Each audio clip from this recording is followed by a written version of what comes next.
بسم الله الرحمن الرحيم. الحمد لله رب العالمين، والعاقبة للمتقين، والصلاة والسلام على رسوله الأمين وعلى آله وصحبه أجمعين. أما بعد، فقد قال الله تبارك وتعالى في كتابه العزيز بعد أعوذ بالله من الشيطان الرجيم. بسم الله الرحمن الرحيم. قالوا سبحانك لا علم لنا إلا ما علمتنا إنك أنت العليم الحكيم. صدق الله مولانا العظيم. சங்கைக்குரிய அல்லாஹுவின் நல்லடியார்களே, அன்பும் பாசமும் நிறைந்த மாணவ சகோதர சகோதரிகளே, அல்லாஹுடைய அருளினால் உம்தத்து சாலிக் உத்தத்து நாசிக் என்ற ஷாஃபி மதுஹபுடைய ஃபிக்ஹ் கிதாபினுடைய சட்டங்களை நாம் வரிசையாக பார்த்து வருகிறோம். அல்ஹம்துலில்லா, கிதாபு தஹாரத்தை முடித்து கிதாபு சலாத்துடைய பாடங்களில் ஒவ்வொன்றாக வரிசையாக தெளிவாக விளக்கமாக அல்ஹம்துலில்லா படித்து வந்தோம். இதற்கு முந்தைய பாடம் பாபு சலாத்தில் ஜமாத்துடைய தொழுகை சம்பந்தமாக விளக்கமாக ஒவ்வொரு விவரங்களையும் அதனுடைய ஆரம்பத்திலிருந்து இறுதி வரை தெளிவாக பேசப்பட்டது.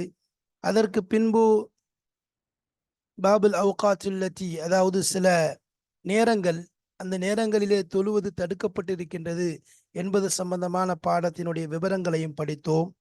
அதை தொடர்ந்து இப்பொழுது அடுத்த பாடமான பாபு சலாத்தில் மரீலி, நோயாளியினுள் தொழுகையின் பாடம். நோயாளி தொழக்கூடிய முறை, அது சம்பந்தமான பாடம். ஒரு நோயாளி என ஷரியத்துடைய விஷயத்துல லா யுகல்லிஃபுல்லாஹு நஃப்ஸன் இல்லா உஸ்ஆஹா, ஒரு ஆன்மாவிற்கு அதை விட அதனுடைய சக்திக்கு அப்பாற்பட்டு அல்லாஹ் என்ன செய்ய மாட்டான், எந்த சிரமத்தையும் கொடுக்க மாட்டான். இறுதி புக்குமுல்லாஹுல் யுஸ்ர, அல்லாஹ் என்ன செய்யறான், அவங்க அதாவது எப்பொழுதுமே அடியார்களுக்கு நாடக்கூடியது இலகுவைத்தானே தவிர கஷ்டத்தை கிடையாது. இன்ன மஅல் உஸ்ரி யுஸ்ரன் ஃபஇன்ன மஅல் உஸ்ரி யுஸ்ரா. சிரமம் வந்துச்சுன்னு சொன்னா அதோட என்ன இருக்கும், இலகுவையும் அல்லாஹ் கொண்டு வருவான். அதனால ஷரியத்துடைய விஷயத்தை பொறுத்த வரைக்கும் எவ்வாறு சட்டங்கள் நமக்கு போடப்பட்டிருக்கிறதோ, செய்ய வேண்டும் என்று கட்டளையிடப்பட்டிருக்கின்றதோ, அதிலே பேணிக்கையாக இருக்க வேண்டும், சரியாக நிறைவேற்ற வேண்டும் என்றெல்லாம் அல்லாஹு தாலா ஏவி இருக்கின்றானோ, அதே போல் அதிலே சலுகைகள் என்று சொல்லப்படக்கூடிய சில சலுகைகள் தந்திருக்கின்றான். ருஹ்சத் என்று சொல்லப்படக்கூடிய சில அனுமதிகள் நமக்கு கொடுக்கப்பட்டிருக்கிறது.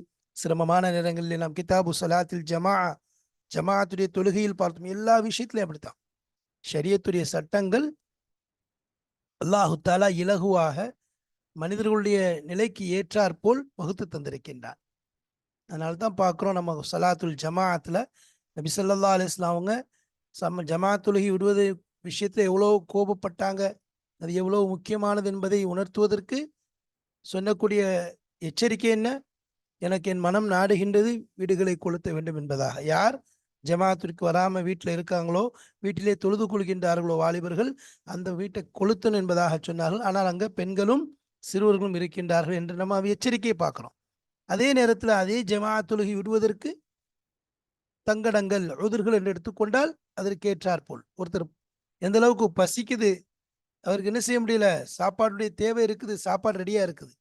இப்ப ஜமாத்துடைய தொழுகை இது உலகத்துல எந்த மதுஹப்ல இருக்காது. அல்லாஹு தாலா அவ்வளோ இலகு, ஏன்னா இதை வகுத்தவன் ரப்பாக இருக்கிறான். அதை கொண்டு வந்து தந்த ஷாரியா அலைஹிஸ்ஸலாம் மிகவும் இரக்கம் உள்ளவர்களாக இருக்கிறார்கள். அதனாலதான் என்னது, நீங்க எது முதல்ல சாப்பாடை சாப்பிட்டுட்டு போய் தொழுகையில் ஈடுபட்டு கொள்ளுங்கள் என்பதாக சொல்வதை நாம் பார்க்கின்றோம். அப்ப அதனால அதே நிலையில தொழுகையில் சிரமங்கள் ஏற்படுது, கஷ்டங்கள் ஏற்படுது, என்னால நின்று தொழ முடியவில்லை. கியாம் என்பது கட்டாயமான ஒன்று, அது இல்லைன்னு சொன்னா தொழுகை கிடையாது. ருக்கு சுஜூத் ஒவ்வொரு இபாதத்தும் ஒவ்வொரு விஷயங்களும் அப்படித்தான். ஆனால் அது முடியவில்லை என்றால் அந்த சந்தர்ப்பத்திலே அல்லாஹு தாலாவுடைய ரஹ்மத், அல்லாஹுடைய கருணை, அல்லாஹுடைய கிருவை இரக்கம் வெளிப்படுவதை நாம் பார்க்கின்றோம். அந்த அடிப்படையில் வகுக்கப்பட்ட ஒவ்வொரு விஷயங்களும் ஷரீத்தில் வந்து கொண்டே இருக்கிறது. அந்த அடிப்படையில் இன்னைக்கு நம்ம பார்க்கக்கூடிய பாடம் இருக்கிறது பாபு சலாத்தில் மரீல், நோயாளி தொழுகை, நோயாளி தொழும் முறையின் பாடம். நோயாளி தொழுகை பாடம் அப்படின்னா என்ன, நோயாளி எப்படி தொழுகணும், அவருக்குரிய நிலை என்ன, அவர் எந்த அளவுக்கு நோயா இருக்கிறாரு, எந்த விஷயத்துல அவருக்கு சலுகை இருக்குது, எப்படியெல்லாம் நிறைவேற்ற வேண்டும் என்பது சம்பந்தமாகத்தான் இதில் நாம் பார்க்க இருக்கிறோம். அதுதான் அது 108வது பாடம். நம்ம பார்க்கக்கூடிய பாடத்தினுடைய எண்ணிக்கைன்னா 108வது பாடம் பார்க்க போறோம். இதுல நோயாளி சம்பந்தமான முழு விஷயங்களும் சட்டங்களும் இன்ஷா அல்லாஹ் சொல்லப்படும். நாம் கவனமாக என்ன செய்யணும், அதை கவனிக்க வேண்டும். பாருங்க, அந்த அடிப்படையில் தான் பாடத்தலை தலைப்பை நம்ம 108 பாருங்க, நோயாளி தொழுகை பாடம். நோயாளி தொழுமுறை, அதுதான் என்ன செய்ய போறோம், இங்க பேச போறோம். சரி, இந்த பாடம் 108 பாபு சலாத்தில் மரீதி. பாபு சலாத்தில் மரீதி, நோயாளி தொழுகை முறை, அதாவது நோயாளி தொழும் பாடம், நோயாளி தொழுகை நிறைவேற்று சம்பந்தமான பாடத்தை தான் இங்கு பார்க்க போறோம். பாருங்க, இப்போ நோயாளியின் தொழுகை முறை.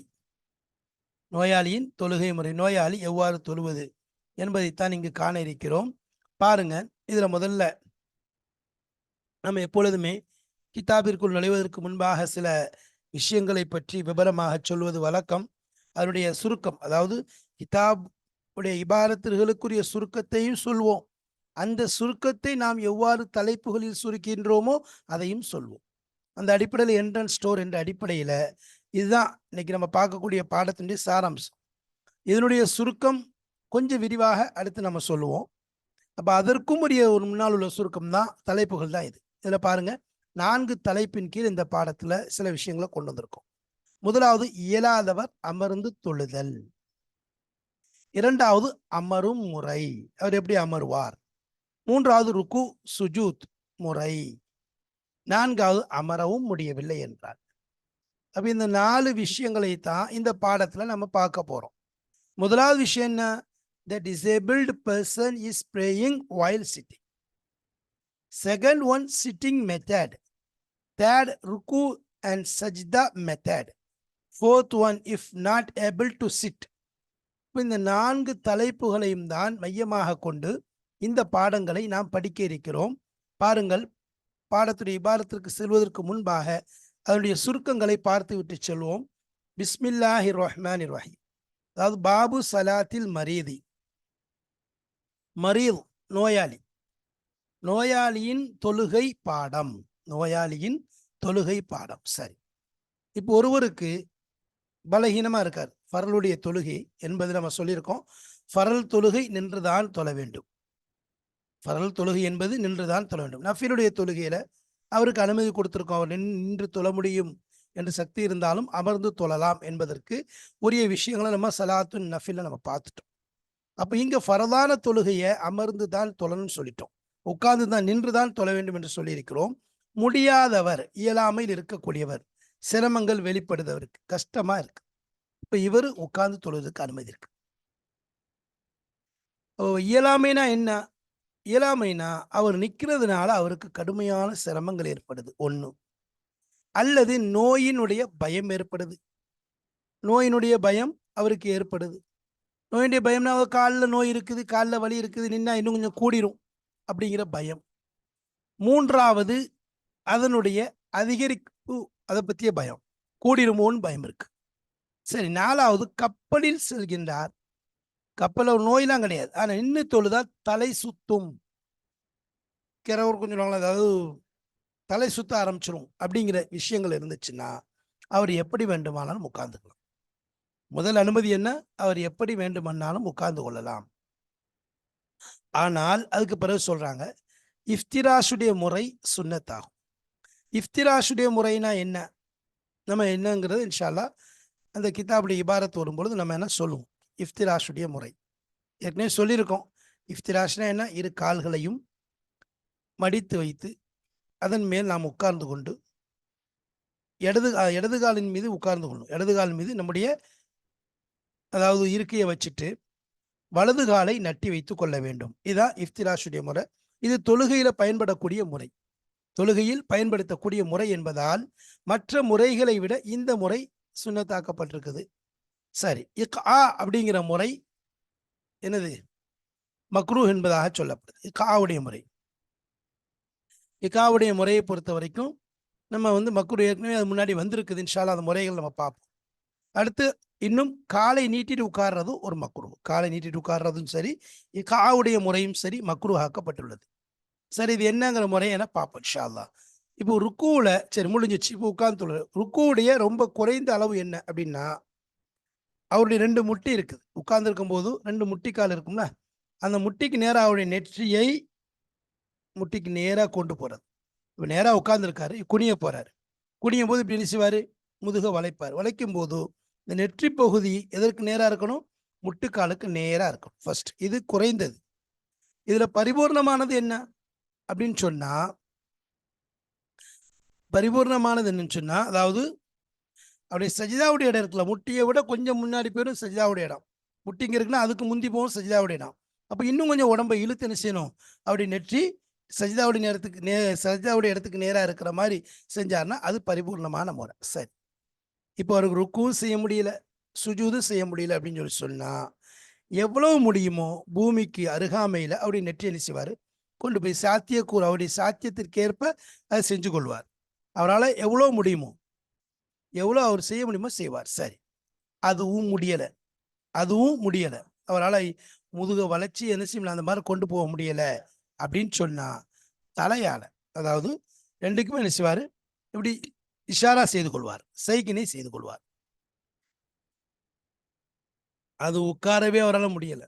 ஏன், அவருக்கு ஏதோ கொப்பளம் ஏற்பட்டிருக்கு, கட்டி ஏற்பட்டிருக்கு, ரத்த புண்ணி ஏற்பட்டிருக்கு, ரத்த கட்டி இருக்குது, இந்த மாதிரி இருந்துச்சுன்னு சொன்னா அவர் என்ன செய்வார், உட்காரதான். இதனால இதனால இந்த புண்ணுனால, எந்த புண்ணுனால, இந்த அதாவது அவருக்கு கட்டி, அதாவது புண்ணு இருக்குது, பொக்களம் இருக்குதுன்னு சொல்லி சொன்னா, இப்ப அமர்றதுக்கு பதிலாக என்ன செய்வார், நின்றுக்கிட்டே செய்வார். அதாவது நம்ம நிற்கிறதுக்கு பதிலாக உட்கார்றாருல, இங்க உட்கார்றதுக்கு பதிலாக நின்றுக்குருவார். சரி, அவருக்கு நிற்க முடியுது, நிற்பது அவருக்கு சாத்தியமாக நிற்பது சாத்தியமாக இருக்குது. ஏன்னா கண்ணில் அவருக்கு கண் வலி இருக்கு, அல்ல வேற வலி இருக்கு, நிற்கிறதுல பிரச்சனை இல்லை அப்படின்னு சொல்லி சொன்னா, அவனு சார் அவருக்கு நிற்கக்கூடிய முறை இருந்தாலும்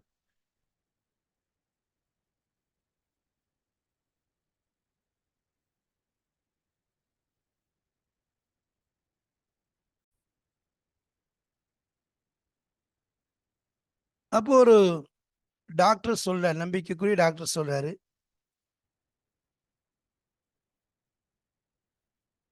நீங்க படுத்துக்கிட்டு மல்லாக்க படுத்து கொண்டு நீங்கள் தொழுதால் உங்களுக்கு என்ன செய்யலாம், ட்ரீட்மெண்ட் செய்யறது லேசா இருக்கும்னு சொல்லி சொன்னா, அந்த மாதிரி செய்து கொள்ளலாம் என்பதாக வருகிறது. இன்ஷா அல்லாஹ் கிதாபுடைய இபாரத்தில் நாம் ஒவ்வொரு விஷயங்களை விளக்கமாக காண்போம். பாருங்கள், கிதாபுடைய இபாரத்தை பார்ப்போம். பிஸ்மில்லாஹிர் ரஹ்மானிர் ரஹீம். பாபு சலாத்தில் மரீலி, நோயாளி தொழுகையின் பாடம், அதாவது நோய் உள்ளவர் தொழுவது சம்பந்தமான பாடம், அதைத்தான் இங்க நம்ம பார்க்க போறோம். பாருங்க, லில் ஆஜிசி சலாத்துல் ஃபர்லி காயிதன். லில் ஆஜிசி என்றால் இயலாமையில் இருக்கக்கூடியவர், அவருக்கு சலாத்துல் ஃபர்லி ஃபர்லுடைய தொழுகை காயிதன் நின்ற நிலையில் தொழுவது கூடும், ஜாயிஸ் ஆகும். யாருக்கு, எவர் ஒருவர் இயலாதவராக இருக்கிறாரோ அவருக்கு ஃபர்லுடைய தொழுகையை அமர்ந்த நிலையில் தொழுவது ஜாயிஸ் ஆகும். ஏன்னு சொன்னா, நம்ம முன்னாடி பாடங்களில் படிச்சிருக்கோம், தொழுகையுடைய ருக்குன்களில் இப்போ இந்த உம்தாவிலே படிக்கும்போது அர்கானு சலாத் 12 கொண்டாங்க. அர்கானு சலாத்னு சொல்லி 12 விஷயத்தை கொண்டாங்க. அந்த 12 விஷயங்கள்லையும் கண்டிப்பாக இருக்கணும் 12 விஷயமும். அதில் ஒரு விஷயம் இல்லாட்டா கூட தொழுகை கூடாது என்பதாக சொல்லப்பட்டுச்சு. அதில் ஒரு விஷயம் என்ன எடுத்துக்கொண்டா, கியாம். கியாம் ஃபரல் என்பதாக சொல்லப்பட்டுச்சு. கியாம் ஃபரல் யாருக்கு, ஃபரல் தொழுகையில் கண்டிப்பாக ஃபரல். நஃபில் தொழுகையில் அதுக்குரிய சலுகைகள் கொடுக்கப்பட்டுச்சு. அப்போ ஃபரல் தொழுகைன்னு எடுத்துட்டாலே நின்று தான் தொழணும் என்று வந்திருக்கிறதுனால இப்போ இயலாதவர்கள், ஆனால் அங்கே ஒரு வார்த்தையை பயன்படுத்துவாங்க, லில் காதிரி, அதாவது சக்தி பெற்றவருக்கு என்பதாக. மலில் ஆஜிசி, அப்போ அங்கே காதிருக்கு சக்தி பெற்றவருக்கு நின்று தான் தொழணும் என்று சொல்லும்போது, இயலாதவருக்கு முடியாதவருக்கு சலாத்துல் ஃபரதி ஃபருடைய தொழுகை காயிதன் அமர்ந்த நிலையில் தொழுவது கூடும், ஜாயிஸ் ஆகும். வல் முராது மினல் அஜிசி, அப்போ அஜிஸ், அஜிஸ் என்ற வார்த்தையை கொண்டு நாடப்படுவது என்ன, வல் முராது நாடப்படுவது மினல் அஜிஸ், அஜிஸ் என்ற வார்த்தையை கொண்டு நாடப்படுவது ஐ யஷுக்க, யஷுக்கன்னு வரணும், யஷுக்க ஐ யஷுக்க அலைஹில் கியாமு மஷக்கத்தன் லாஹிரத்தன், அப்போ ஒரு 2-3 காரணங்கள் சொல்றாங்க பாருங்க. யஷுக்க அலைஹி, அவன் மீது கஷ்டமாவது, அல் கியாமு, நிற்பது என்பது அவன் மீது கடினமாகி விடுவது, மஷக்கத்தல் லாஹிரத்தன், வெளிப்படையான சிரமத்தை, வெளிப்படையான கஷ்டத்தை நிற்பது என்பது அவன் மீது கொண்டு வருவது. அப்ப யஷுக்க அலைஹில் கியாம் மஷக்கத்தல் லாஹிரத்தன், அதாவது உள்ரங்கமான இல்ல, வெளிரங்கமான கஷ்டம் அவனுக்கு தெளிவா தெரியுது. வெளிரங்கமான சிரமத்தை அவனுக்கு கொண்டு வரக்கூடியதாக இருக்கிறது.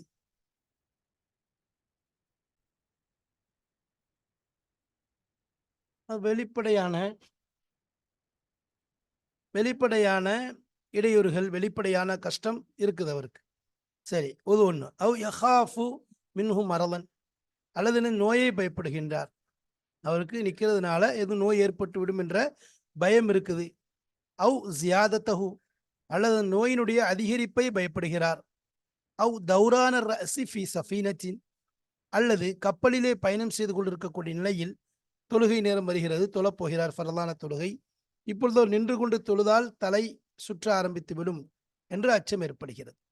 அப்போ இந்த மாதிரி நிலை ஏற்படும் பொழுது சில அதான் சொல்றாங்க, இங்க ஐஜிஸ் அப்படிங்கிறத கொண்டு வெறும் சாத்தியமில்லை அப்படிங்கிறது மட்டும் சொல்ல முடியாது. மாறாக அழிந்து போற பயம் ஏற்பட்டாலும் சரி, ஹவுஃபுல் ஹலாக் அல்லது அல் ஹருக்கு, மூழ்கிறோமோ அப்படிங்கிற அச்சம் வருது. அது சொன்ன மாதிரி நோய் அதிகரிக்குது, அல்லது அதிகமான சிரமங்கள் கூடிடும், ஜியாதத் சொல்றோம்னா அந்த மாதிரி. இது போன்ற விஷயங்கள் இருந்தாலும் என்னது, அதுவும் இதுக்குள்ளதான் அடங்கும், இதுக்குள்ளதான் அடங்கும். ஆமத்துல கடுமையான கஷ்டம் இருக்கணும், சிரமங்கள் இருக்கணும், நிற்க முடியாத நிலை இருக்கணும். எப்படி இருந்துச்சு சொன்னா, அவர் ஃபரலான தொழுகை அமர்ந்து கொண்டு தொழுது ஜாயிஸாகும். ஒயகூது கைஃபஷா, அவர் எப்படி நாடுகின்றாரோ அப்படி அமர்ந்து கொள்வார்.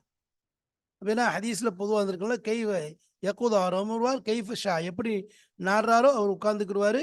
ஆனா என்னது, எப்படி நிற்கக்கூடியவங்களுக்கு என்ன சவாபு கிடைக்குமோ அந்த சவாபு வந்து என்னது எந்த நேரத்திலும் குறையாது. வலா எனக்கு சவாபு அண்ட் சவாபில் முசல்லி காய்மன், அதாவது நின்று கொண்டு தொழக்கூடியவர் இருக்காரு, அவருக்கு எந்த சவாபு கிடைக்குமோ அந்த சவாபில் எந்த குறையும் செய்யாது, அமர்ந்து தொழுவதனால குறையாது. என்னவும் மாதூர், என்ன இவருக்கு என்னது உதிர் இருக்கிறதுனால இவர் என்ன செய்யலாம், இவருக்கு வந்து அமர்ந்து தொழுதாலும் அதே நன்மை அவருக்கு கிடைக்கக்கூடியதா இருக்கு.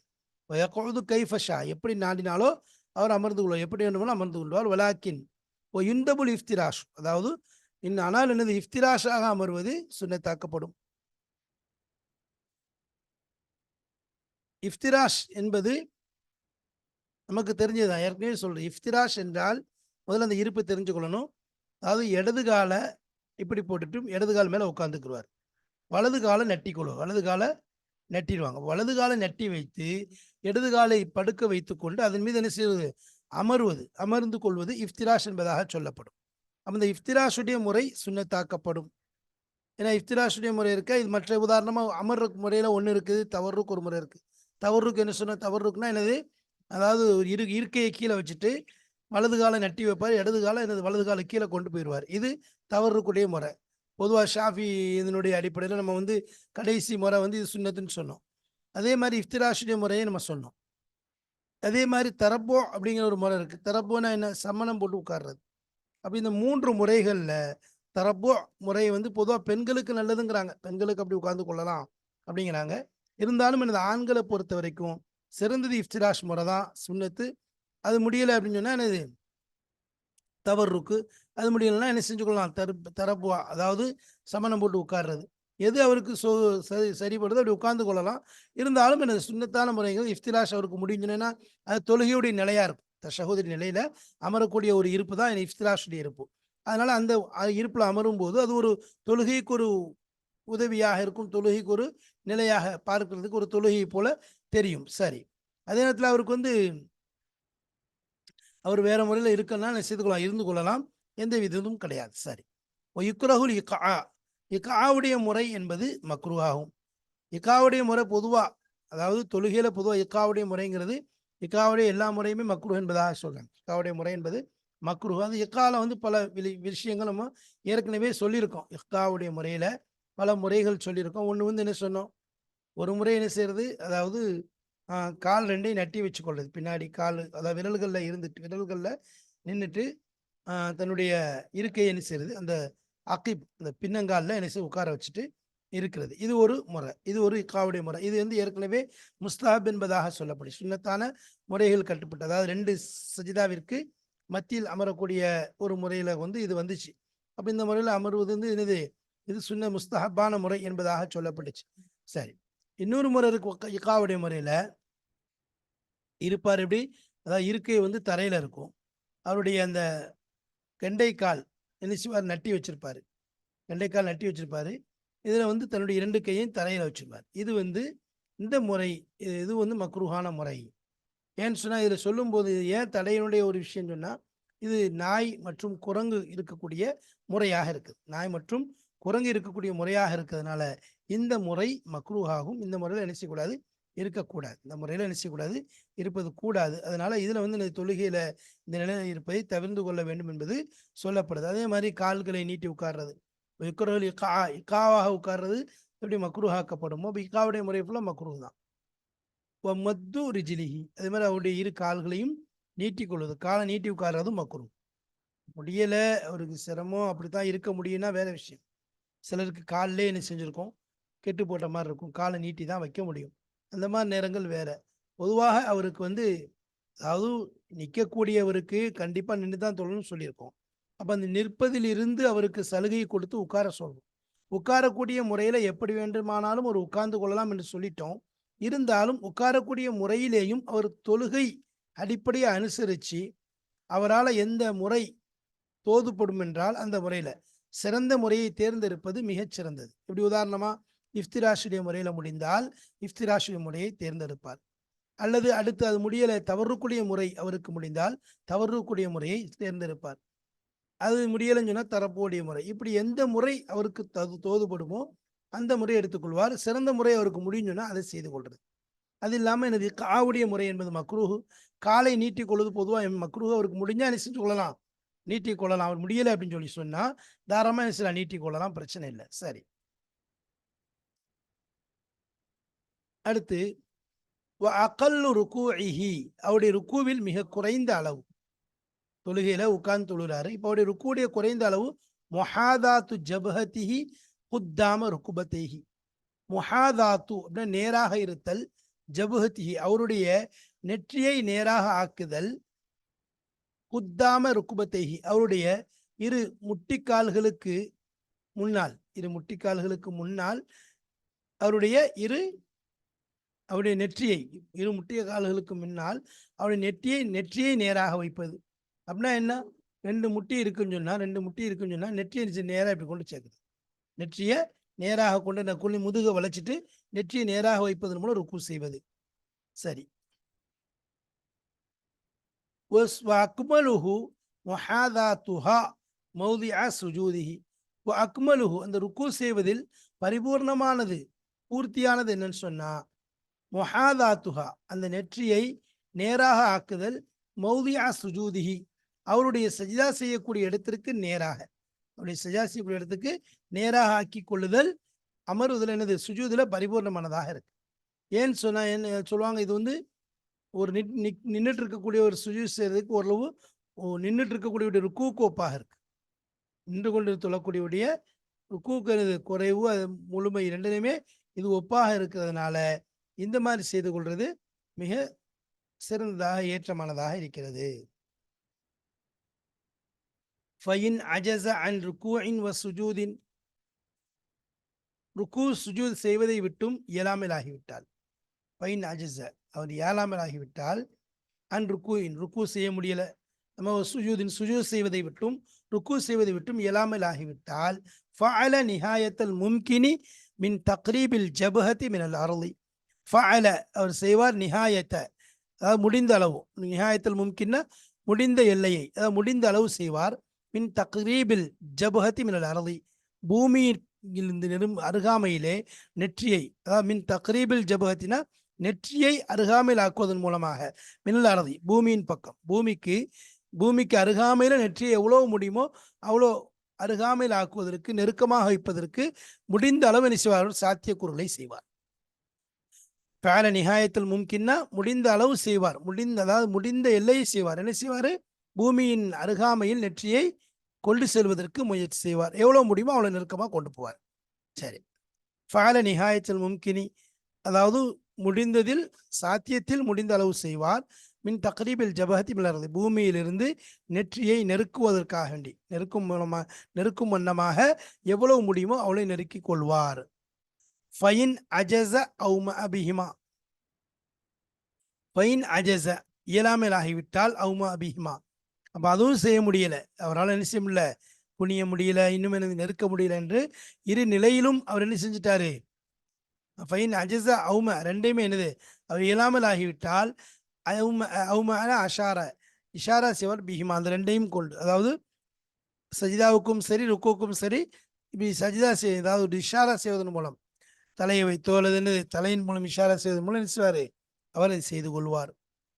வலவ் அஜஸ அனில் குஊதி ஃபகத், அமர்வது மட்டும்தான் அவருக்கு இயலாமல் ஆகிவிட்டால், வலவு அஜஸ அவர் இயலாமல் ஆகிவிட்டால், அனில் குஊதி குஊதை விட்டும், ஃபகத் அதாவது இருப்பது மட்டும்தான் அவரால் முடியல, நீ தும்மலின் அதாவது இருக்க மட்டும்தான் அவருக்கு முடியும், நிற்க முடியுது, ருக்கு செய்ய முடியுது, சுஜூ செய்ய முடியுது, அதெல்லாம் முடியுது, நின்று கொள்வார் அல்லது ருக்கு செய்யவும் முடியும், அதே மாதிரி சஜ்ஜா செய்யவும் முடியும். ஏன் அப்படின்னு சொன்னா லி தும்மலின், லி தும்மல்னா என்ன அர்த்தம், தும்மல்னா பொக்களத்துக்கு சொல்றது. தும்மல் அப்படிங்கிற வார்த்தையை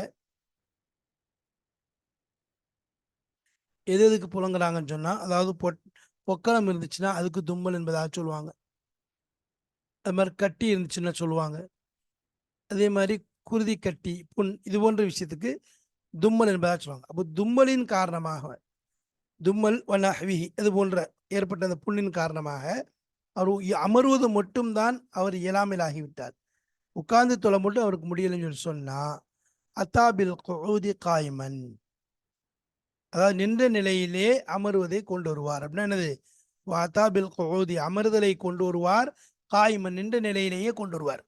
அப்போ அமர்தலுங்கிறது என்ன செய்வார், நின்ற நிலையிலே செய்வார். அப்போ அமர்தலுங்கிறது உட்கார்ந்துக்கிறது தான், அது மட்டும் தான் அவருக்கு முடியலைங்கும் போது அந்த அமர்தலையே எப்படி கொண்டு வருவார், நின்ற நிலையிலே கொண்டு வருவார், நின்றுக்கிட்டே என்ன செய்வார் அந்த விஷயங்களை முடிச்சுக்கொள்வார். அப்போ உதாரணமா எப்படி அந்த நிலை எப்படின்னா, நிற்கிறார், தக்பீர் கட்டிட்டார், இப்போ கியாமுக்கு கியாம் சரி, ருக்கு செய்கிறார், ருக்குவுக்கும் அமர்றதுக்கும் சம்பந்தம் கிடையாது, ருக்கு செய்து கொள்வார், நம்ம ருக்குடைய நிலையில ருக்கு செய்வார். சமி அல்லாஹு லிமன் ஹமீதா வந்துட்டார், இவன் சமீலா லிமன் தான் வந்துட்டார். இப்போ ரெண்டாவது எங்கே போயிட்டார், சஜிதாக்கு போயிட்டார். சஜிதாக்கு போகிறதும் முடியும் அவருக்கு, சஜிதாவில் சிரமம் இல்லை. அப்போ சஜிதா ஒரு சஜிதா முடிச்சிட்டாரு, முடிச்சுட்டு ரெண்டாவது சஜிதாக்கு அவர் அதாவது இப்போ ரெண்டாவது சஜிதாவுடைய விஷயத்துல அவர் எந்திரிச்சு ஓரளவு என்னது அதில் உட்காராம, அதில் உட்காராம நிற்க முடியும்.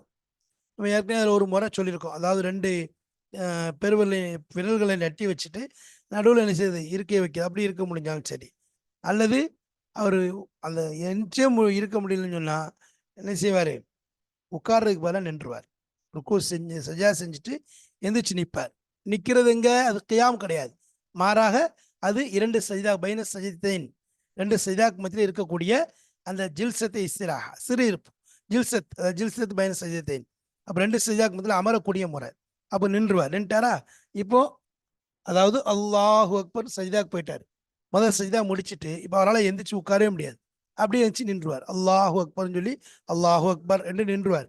இவர் நிற்கிறாரா, இது நிற்கிறது கியாம் கிடையாது, இது கியாம் கிடையாது, மாறாக இது ஜில்சத்து பைன சஜிதத்தின் ரெண்டு சஜிதாக்கு மத்தியில் உள்ள இருக்கை. அப்போ என்ன செய்யறாரு, ரெண்டாவது சஜிதாக்கு போகிறார், அல்லாஹு அக்பர் போயிட்டார், இது ரெண்டாவது சஜிதா போயிட்டார், போயிட்டு திரும்ப அல்லாஹு அக்பர்னு சொல்லி உதாரணமாக நேராக வந்துடுவார். முதல் ரக்காத்தாக இருந்தால் வர்றது வழக்கம், ரெண்டாவது ரக்காத்தாக இருந்தாலும் நிச்சயம் வந்துட்டு அங்கே அத்தையாத்துல உட்காரணும், அத்தையாத்துக்கு பதிலாக அப்படி நின்று வேணுமா அத்தையாத்தை ஓதிடுவார், நின்று வேணுமா நின்று அத்தையாத்த. அப்போ எங்கெங்கெல்லாம் இருக்க வேண்டியதோ அதெல்லாம் நினைச்சுவார், நின்று கொண்டு வருவார். தான் சொல்கிறாங்க ஒலவு அஜசானி கஊதி, அமருவதன் மீது அவருக்கு கஷ்டம் ஏற்பட்டால், அமருவது மட்டும் அவருக்கு சிரமமாக இருந்தால் என்ன செய்வார், தும்மலின் கட்டி பொக்களம் அதே மாதிரி இரத்த கட்டி புண் இதன் காரணமாக அமருவது மட்டும் அவருக்கு சிரமமாக இருந்தால் நஹ்விஹி அதாவது தும்மல் மற்றதன் காரணமாக அத்தாபில் குஊதி காய்மன், அத்தாபில் குஊதி அந்த அமர்தலை கொண்டு வருவார், காய்மன் நின்ற நிலையிலே அந்த அமர்தலை கொண்டு வருவார், நின்ற நிலையிலே நினைச்சுவார் அமர்தலை கொண்டு வருவார். சரி, இப்போ இந்த விஷயத்துல இயலாமல் இருக்கக்கூடியவருக்கு என்ன செய்யணும், அவர் தன்னுடைய தொழுகையை எவ்வாறு நிறைவேற்ற வேண்டும் என்ற விஷயமாக விளக்கமாக நமக்கு சொல்லப்பட்டது. நம்ம அந்த அடிப்படையில் என்னது நம்மளால் நின்று தொழ வைக்க முடியல, தொழுக முடியலன்னு சொன்னா அமர்ந்து தொழுவது ஒரு முறையாக இருக்கிறது. அமர்ந்து தொழுவதற்குரிய நிபந்தனைகள், அதற்குரிய என்னென்ன கட்டத்தில் அமர்றதுக்கு அனுமதி இருக்கு என்பதை பற்றியும் இதிலே பார்த்தோம். அமரக்கூடிய முறைகளை பார்த்தோம். அதில் சிறந்த முறை எது என்பதையும் நாம் உங்களுக்கு எடுத்து சொன்னோம். அதேபோல் அடுத்து தொடராக படுத்துக்கொண்டு தொழுதல் விஷயமாகவும் மற்ற இஷாராவின் மூலம் தொழுவது விஷயமாகவும் தெளிவாக வருகிறது. இன்ஷா அல்லாஹ் அடுத்த பாடத்தில் நாம் அதை காண்போம். வாஹிர் தாவானா அனில் அல்ஹம்துலில்லாஹி ரப்பில் ஆலமீன். அஸ்ஸலாமு அலைக்கும் வரஹ்மத்துல்லாஹி வபரகாத்துஹு.